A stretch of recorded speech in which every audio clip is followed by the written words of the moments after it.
مقصد نامه به نام مبارک شما عزیزان نوشتن ما از آن است که ما یک گروه زنانی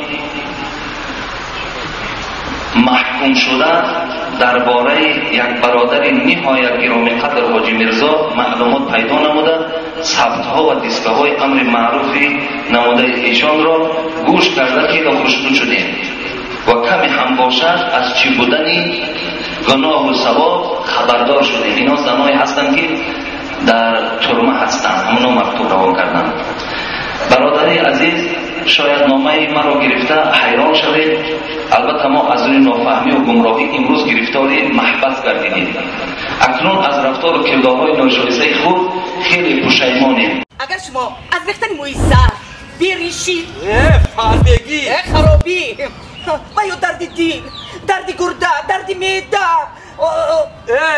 پراستاتی دردهای زنانه و مردانه تنقیسی میکشه، حتما به رقم‌های در روی اکران زنگ زنید. اگر شما از نام کانال ما مراجعت کنید شرکت شفافرما با شما تخفیف میدهد. شخصانی که خواهش گذاشتن سرحد قزاقستان را از شهر مسکو دارند برای شما بهترین کمپانی را توصیه می‌دهیم. کمپانی دارای ماشین‌های زمانوی است. شما را آمده از جای زیستتان گرفته با سرحد قزاقستان برده و ساق سلامت با خواست الله آورده میرسانند. در دکومنت‌ها یگان مشکلی باشد خودشان حل می‌کنند و خوبی کمپانی در این است که برای زنها امکانیت رفتن را داده است با ماشین‌های مخصوص و راننده زن باشد. از نام شبکه حاجی میرزا گپ زنید برای شما تخفیف کرده می شود. معلومات بیشتر بر رقم های روی اکران بوده تماس بگیرید. نزول قرآن است. ما و شما سوره قدر میخوانید. اعوذ بالله من الشیطان الرجیم انا انزلناه فی لیلة القدر و ما ادراک ما لیلة القدر لیلة القدر خیر من الف شهر. صدق الله العظیم. پروردگار میفرماید ما نازل کردیم قرآن را در شب قدر. ببین اکثر مفسران شب قدر شب 27 ماه رمضان میگویند، یعنی این شب خداوند به خاطر چی قدر داد، به خاطر چی قدر میگوید؟ به خاطر که در این شب نزول قرآن بود. خداوند از لوح المحفوظ که از آسمان دنیا بالاست، از اون بالا و از آسمان دنیا را در شب 27 رمضان قرآن پایان کرد و از این آسمان دنیا حضرت جبرائیل در دوام 23 سال و رسول اکرم صلی الله علیه و سلم سوره به سوره آیت به آیت پایان می آورد. خداوند بزرگی این ماه را به این بیان کرد که این ماه رمضان شرف و قدرش در این است که در این ماه ما نزول قرآن داشتیم، ما قرآن نازل کردیم. کدام قرآن؟ هدی للناس و بینات من الهدی والفرقان. همان قرآنی که هدایت مردم میکند، همان قرآنی که عالم رهنمایی میکند. ان هذا القرآن یهدی للتی هی اقوم. صدق الله العظیم. خدا میگوید این قرآن کتابی هست، قرآن رهنمایی میکند مردم را براهی که سعادت دنیا و آخرت است. این قرآن کتابی هست که کتاب ما نیست، کتابی هست که هدایت برای عالمیان است. هر کسی که به این قرآن نزدیک می شود، هر کسی که این قرآن احترام می کند، هر کسی که از قرآن و قرآن چنگ می زند و عمل می کند، او در دنیا و در آخرت آدمی با سعادت است. خداوند حتی حبیب خدا خیرکم من تعلم القرآن و علمه. ببین اگر همین قوم ما و شما 3000 و 4000 نفر باشد، در بین همین فقط ما و شما حبیب خدا گفت بهترین شما کسی هست که قرآن میخواند. ببین باز این قرآن با دیگرها تعلیم میدهد. افسوس که امروز جوانای ما و شما آدمای با توفیقند، همگی اینا را خدا هدایت کرده است، مسجدی کردن، خدا را دوست بدارن، حبیبش را دوست بدارن، لیکن افسوس که از خواندن قرآن دور ماندن. افسوس که به قرآن کم اهمیت میدهند. امروز اکثریت جوانای ما و شما قرآن خواندن نمیتواند. حبیب خدا میگه ان الذی لیس فی جوفه شیء من القرآن کبیت الخرب. اگر بنده که چی زن باشد چی مرد باشد اگر حفظی از قرآن ندارد یا کتابخوانی از قرآن ندارد او مثل یک خانه ویران شده است. جوانای عزیز، پروردگار قرآن بزرگی ماه مبارک به نزول قرآن بیان کرد. ما همگی چنگ زننده به قرآن ما باشیم. همه سعی و کوشش کنیم که امروز قرآن خوان شویم. امروز الحمدلله اینقدر برای ما و شما هست شرایط ها. اگر خواهیم شرایط ما خوب است، الحمدلله مهیا است. میتونیم که در هر یک مسجد ما و شما تعلیم گیریم. آینده با سواد شویم، انقلا فریب یکان دشمنی خدا داده میزنیم. با سواد باشید ما و شما را کسی استفاده برده نمیتونیم. پروردگار بیان کرد رمضان ماهی است که در این ما قرآن نازل کردیم. قرآن نزولش در همین ماه مبارک بوده است. پس پروردگار فرمود فمن شهد منکم الشهر فلیصمه. پس کدام شما اگر در ماه مبارک رمضان حیات داشته باشید، زنده باشید، پس برای شما فرض این است که ماه مبارک روزه گیرید. امروز در همین قدر الحمدلله موعظه ها، این قدر گفت و شنیده ها، این قدر دعوت هایی که خدا را شکر وجود دارند، بازم میبینیم بعضی بنده های خدا روزه را میخورند. بعضی بنده های خدا آنقدر ناصیب هستند که نام مسلمانی میخواهند که گویند که ما مسلمانیم، لیکن از روزه ماه مبارک میگریزند. از روزه ماه مبارک روزه نمیدارند. زمانی که الله آنها را امر دارد که با در گردن تو بنده روزه داشتن فرض است. فلیصمه. الله در دوام این آیت مبارکه چی میگوید؟ ومن كان مريضا او على سفر فعدة من ایام اخر. خداوند میگوید اگر شما بندگان من در همین ماه مبارک مبادای بیمار شوید، مبادای بیماری شما را فرا میگیرند، معده درد میشوید، گرده درد میشوید، سر درد میشوید، یعنی درد در تو پیدا میشود که قوتی روزه گرفتن ندارید، الله میگوید یرید الله بکم الیسر. من برای شما فقط آسانی میخواهم، هیچ وقت مشکلات بالای شما آوردنی نیستم. قوتی روزه گرفتن نداری، روزه بخور تا زمانی که خدا تو را شفا میدهد. یا اگر شما بندگان خدا در این ماه مبارک سفر داشته باشید، خداوند برای شما رخصت میدهد که در سفر روزه هاتان کنید، گناهی ندارد. الله برای شما همیشه آسانی میخواهد، هیچ وقت برای شما مشکلات نمیخواهد.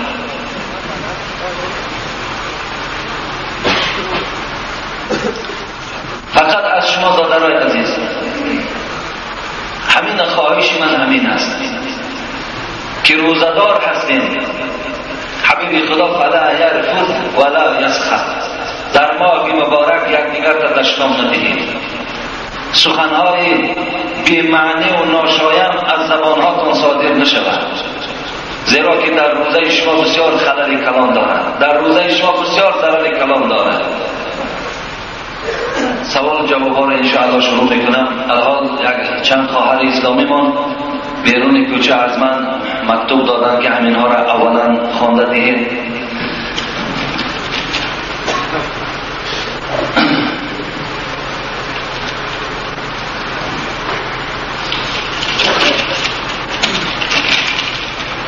السلام علیکم دولای محترم، برادر عزیز و مهربان.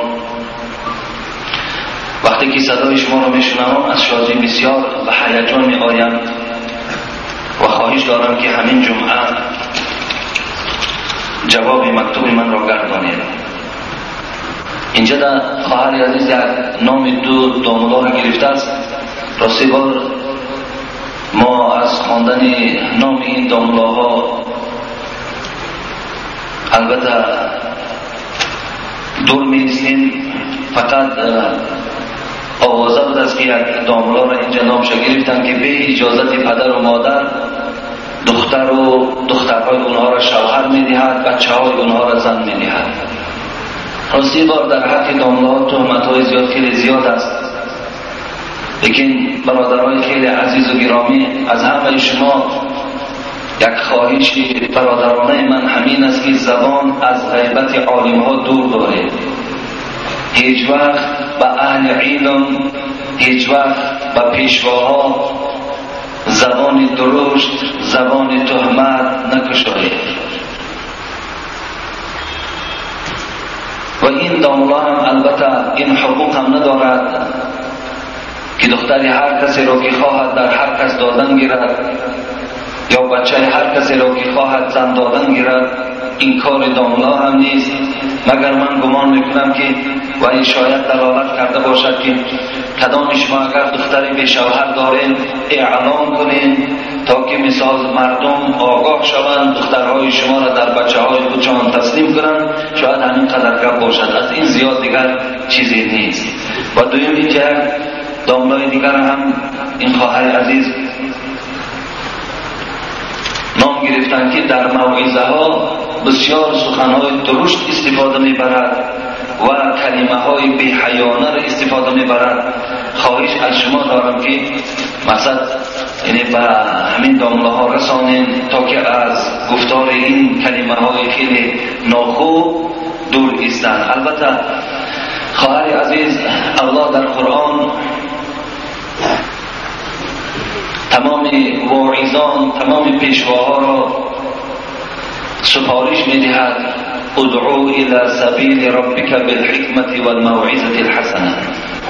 همیشه بندگان خدا را وقت موعظه میکنین با سخنهای خوب، با سخنهای نیک بنده های خدا را دعوت کنید و شما در حالت موعظه هاتون کلمه های قبیح، سخنهای درشت استفاده نبرید، زیرا که از پیغمبر خدا این گونه دعوت هیچ وقت صادر نشده است. و این خاطر میلش بعضی دامله هایی که عصبانی میشوند، سخنهای گوییم سخت در سخنرانیشان استفاده میبرند، اینم گمان میکنم که از روی دلسوزی است. باور که میبینند حال مسلمان ها را در یک حالت خیلی ناخوب، میبینند دخترهای مسلمان ها را در حالت ناخوب، بچه های مسلمان ها در حالت ناخوب، خیلی باور که عصبانی میشوند، خیلی ناراحت میشوند.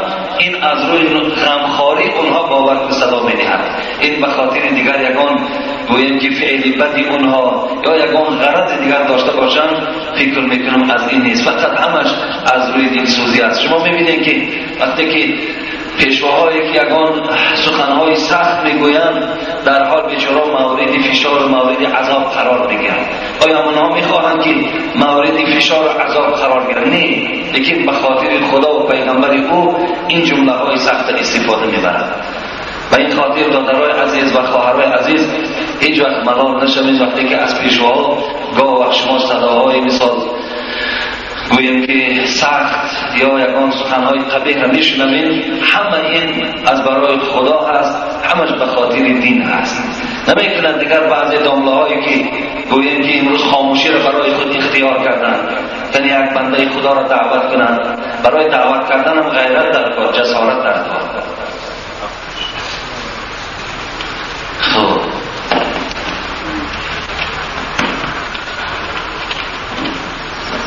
درود و رحمت و برکات در عمر جان شما داملای محترم. حمد و ثنا و خداوند عز و جل و حبیب او محمد صلی الله علیه و سلم.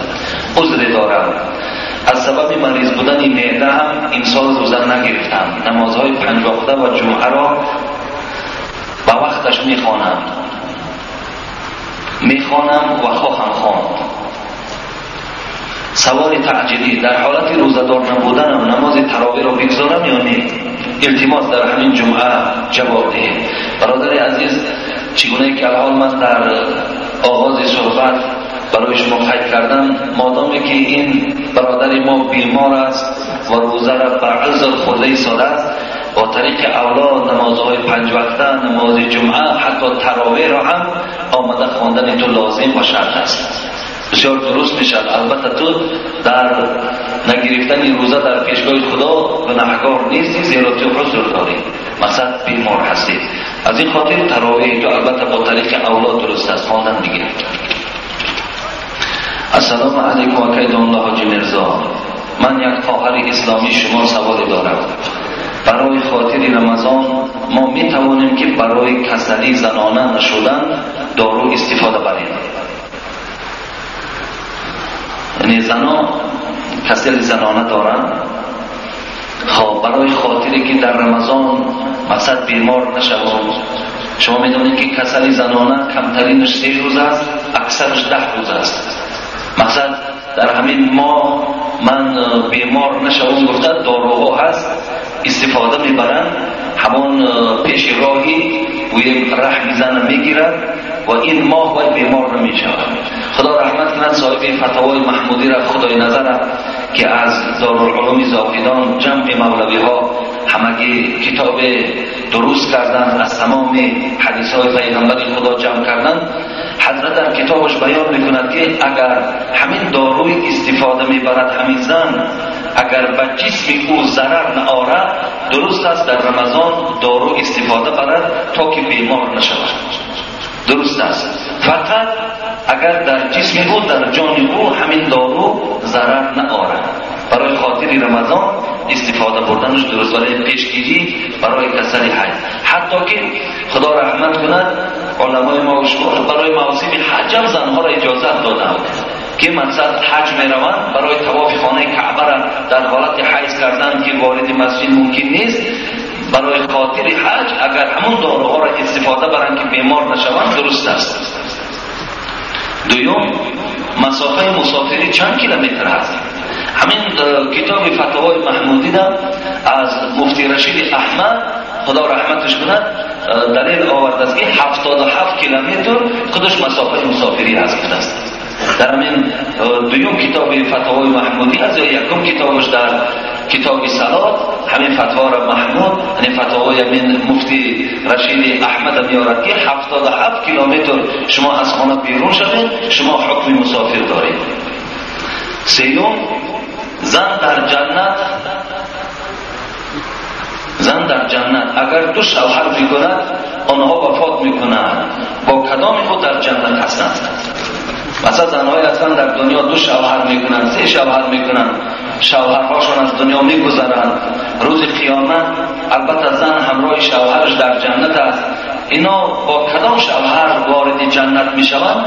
اگر خداوند زنی که صاحب 2 شوهر باشد، 2 شوهر شد، مقصد همراه خودش 3 کس، اگر همین 3 نفر وارد جنت شوند، حدیث از ام سلمه هست، حدیث مشهور است، از پیغمبر خدا پرسیدند ای حبیب خدا اگر زنی که در دنیا 2 شوهر داشته باشد، مثلا 2 شوهر کرده بود، با کدام این در جنت است؟ رسول الله گفتند که روز قیامت خداوند این زن اختیار میدهد کدام شوهری را که از این 2 شوهر اختیار میکنید. این زن در دنیا که اگر با کدام این زندگی خوب داشت، کدام او اخلاقی خوب داشت، رفتار خوب داشت، باید برای خودش اختیار میکند.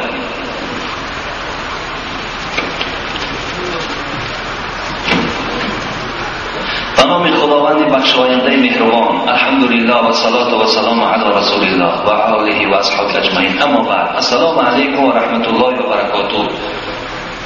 بعد از سلام برایتان برادر اهل اسلام از درگاه الهی ایمان کامل، توفیق و انصاف، تنصیحاتی و خانوادی را تمنات می نمایم. مقصد نامه به نام مبارک شما عزیزان نوشتن ما از آن است که ما یک گروه زنان محکوم شده درباره یک برادر نهایت گرامی قدر حاجی مرزا معلومات پیدا نموده، ثبت‌ها و دیسکه‌های امر معروفی نموده ایشان را گوش کرده که خوشنود شدیم و کمی هم باشد از چی بودنی گناه و ثواب خبردار شدیم. اینا زنایی هستند که در ترمه هستند، همونو مکتوب روان کردند. برادری عزیز شاید نامه مرا گرفته حیران شوید، البته ما از روی نافهمی و گمراهی امروز گرفتاری محبس گردیدیم. اکنون از رفتار و کردارهای ناشایسته خود خیلی پشیمانیم. افسوس میخورم اکنون میخواهم که اگر شما همچون برادر اسلامی قدم مبارک خود را سوی ما زنان عاجز و گمراه رنجه نموده چند پند و اندرز بهرمان عرض می نموده، اجر و ثوابیت زیاد را خداوند برایتان ارزانی می نمود. از شما خواهش می نمایم که این نامه مرا بی نتیجه نگذارید و از حال زار ما مادران زنده بگور خبردار شوید. امروزها بسیاری زنان مسلمان برای پاره نان ایمان خود را فروخته گمراه گشتند. شما که از علم و اسلام قرآن با خبر هستید، البته باید برای این مسئله خلاصه برآورید. آمدن شما رو ما زنان مظلوم و منتظر بی نهایت انتظاریم. باقی خداوند توفیق و انصاف را برایتان ارزانی نماید. در امان خدای عز و جل باشید. خدا حافظ. با امید روز دیدار. یعنی انشاءالله ما اینا وقتی خواندیم نیت کردیم که یک روز خدا خواسته باشد جدا میکنیم و نزد این مادر و خواهر و البته حاضر میشویم، و زیرا که بعضی خبرها هم از همان محبس خانه آمد که نصرانی ها رفته اینها را به طریق دادن پول و دادن آذوقه از دین اسلام میگردانند، در دین نصرانی در آورده ایستادند.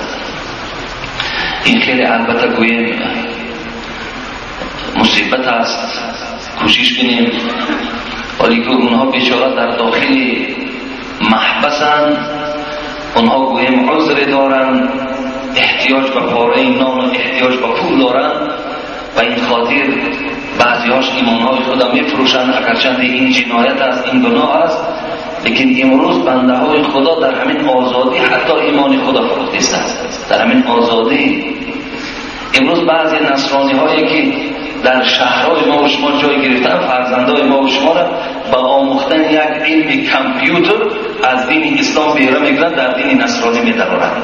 پدر و مادر او خرسند است که بچه من علم دنیا را میگیرد. این علم دنیا به خدا قسم این سبیل سری پدر و مادر میشود. شما اهمیت این بچه های شما کجا میروند؟ پیشکی ها را تعلیم میگیرند. در همین شهر ما و شما اونها کوشش دارن به واسطه انچه یک گویم آذوقه یا که تعلیم های علم کامپیوتر یا دیگر فرزندان ما و شما را از دین اسلام بیگانه میکنن. آخر از گفتن بسیار در پیش ملاها هم باور کن، در پیش ارتیساشن، در پیش حکومتشن بدنام شده مخیر. کی میفهمی شما؟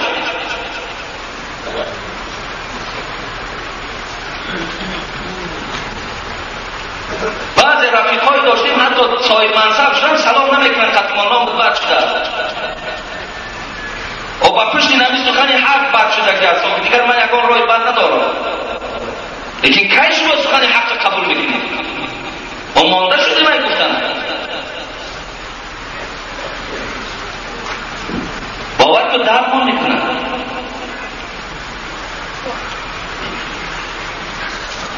پنج وقت نماز داریم، نماز جماعت داریم، مولایم، حاجیم، شیخیم، صوفیم، توی ما شما را میبینن باور کنید معصیت گناه را خنده میگیرن.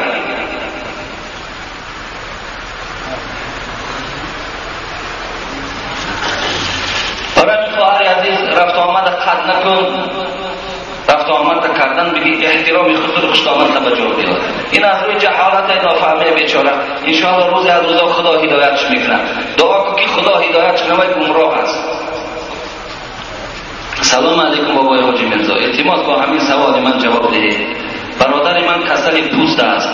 من گفتم که ای برادر تو از خدا طلب کن، خدا شفا میدهد. او مرا از خانه پیش کرد، بعدن گرم چشمه رفت، از آنجا سنگ و آب آورد. من گفتم که تو شرک میکنی. پدرم باشد در عوض این سخن مرا لطقین کرد. داملا چی میگویی؟ برادر عزیز، گرم چشمه رفتن این غلط نیست. آدمی که مثال رسول اکرم صلی الله علیه و سلم لکل داء دوا میگوید، هر یک درد دوا دارد. مقصد آدمایی که کسل پوستن میروند در گرم چشمه در کجای روند تبابت کردن بگیرن، لیکن شفا را از خدا ببینن. از اونجا بعد هر یک نهاده درخت و بعد سنگ این مزار گذاشته شده است و این تبرک نیاش دروغه ایناشو باور نکنید.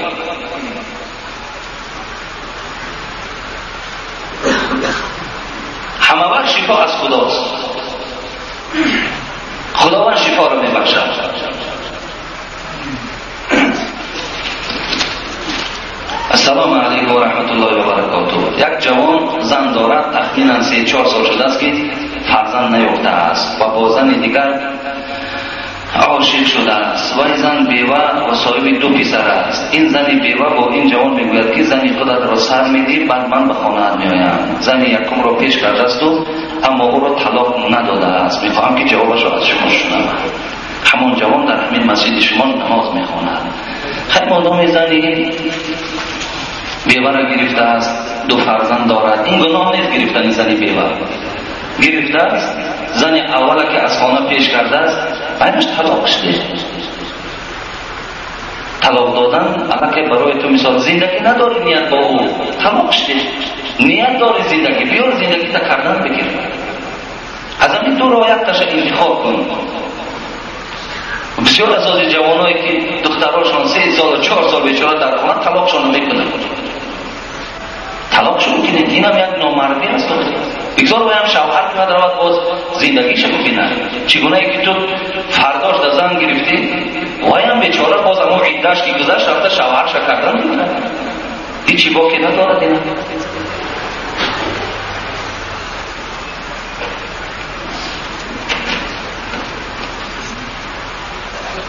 السلام علیکم دوستان.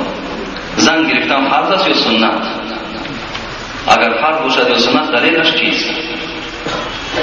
اگر زن پیشنهاد کند که ریشت رو تراش بعد در نکاح تو راضی هستم چیکار کنم؟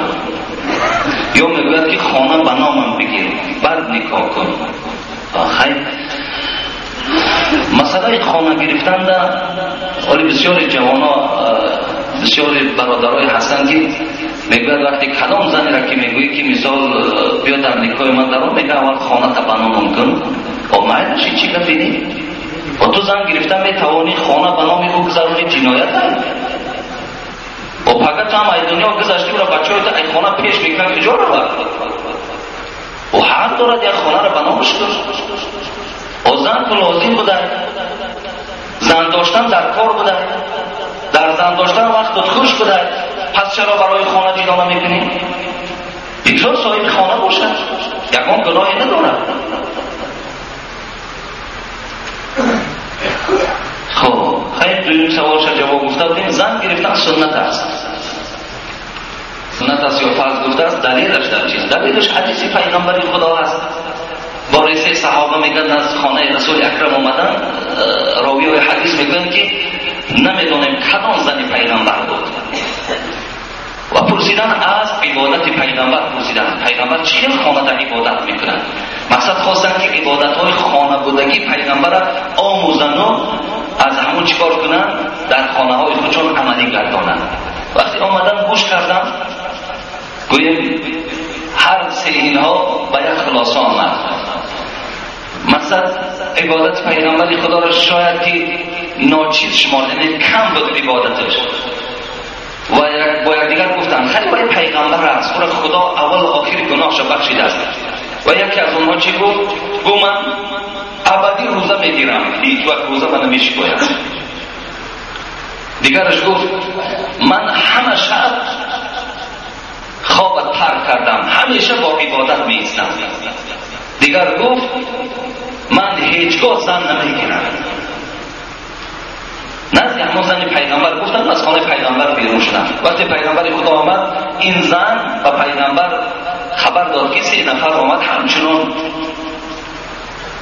سخنرانی کردن از خانه بیرون شدن. پیغمبر خدا آمد نزد اونها گفت شما بودید همون کسانی که خانه من رفتید؟ گفتم بله. شما بودید اون کسی که گفتید ابدی روزه میگیریم شب دراز نماز میخونیم خواب نمیکنیم و هیچ گاه زن نمیگیریم؟ گفتن بله ما بودیم. حبیب خدا گفت آگاه باشید که من از شما دیده در پیشگاه خدا میترسیدگی شخص هستم و من از شما دیده در پیشگاه خدا قدر و قیمت زیاد دارم. فمن رغب عن سنتی فلیس منی. اگر شما از سنت من روی گردانید پس از من نیستید. شما گفتن منم پیغمبر هستم روزه میگیرم با روزه من میشکارم. خب شب نماز میخوام شب دیگرش با خواب میکنم و زن میگیرم. پس شما اگر این سنتای من از سنتای من که روی گردونید پس شما از من نیستید. و این خاطر زن گرفتن این سنت است. و آخر دعوانا ان الحمد لله رب العالمین. یک برادر برای ساختمان روز اینجا یک مبلغ آوردن که در حق من دعا کنید، در حق گذشتگان من دعا کنید.